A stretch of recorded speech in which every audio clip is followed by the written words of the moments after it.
بسم اللہ الرحمن الرحیم. اللہ کے نام سے شروع جو بہت مہربان رحم والا. هل اتاك حدیث الغاشیہ وجوہ یومئذ خاشعہ عاملة ناصبہ تصلى نارا حامية تسقى من عين آنية ليس لهم طعام إلا من ضريع لا يسمن ولا يغني من جوع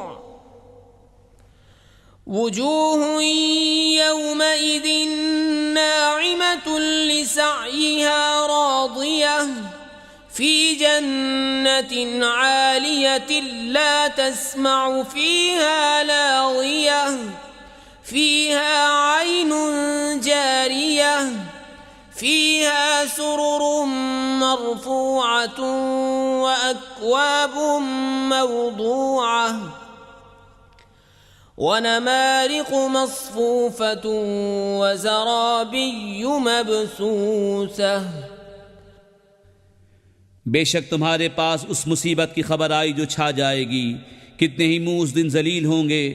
کام کریں، مشقت جھیلیں، جائیں بھڑکتی آگ میں، نہائے جلتے چشمے کا پانی پلائے جائیں. ان کے لیے کچھ کھانا نہیں مگر آگ کے کانٹے کہ نہ فربہی لائیں نہ بھوک میں کام دیں.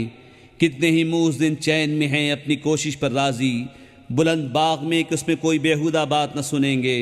اس میں رواں چشمہ ہے، اس میں بلند تخت ہیں اور چنے ہوئے کوزے اور برابر برابر بچھے ہوئے قالین اور پھیلی ہوئی چاندنیاں. افلا ينظرون الى الابل كيف خلقت والى السماء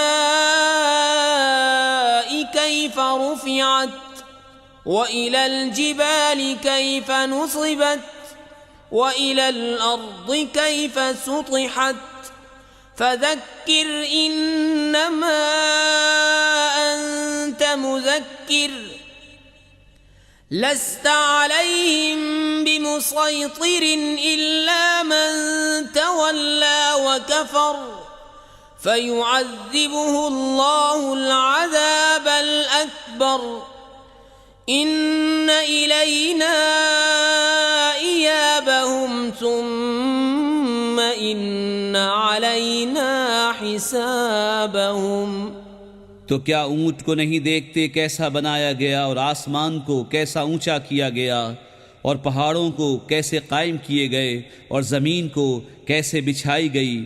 تو تم نصیحت سناؤ، تم تو یہی نصیحت سنانے والے ہو، تم کچھ ان پر کڑوڑا نہیں. ہاں جو منہ پھیرے اور کفر کرے تو اسے اللہ بڑا عذاب دے گا. بے شک ہماری ہی طرف ان کا پھرنا ہے، پھر بے شک ہماری ہی طرف ان کا حساب ہے.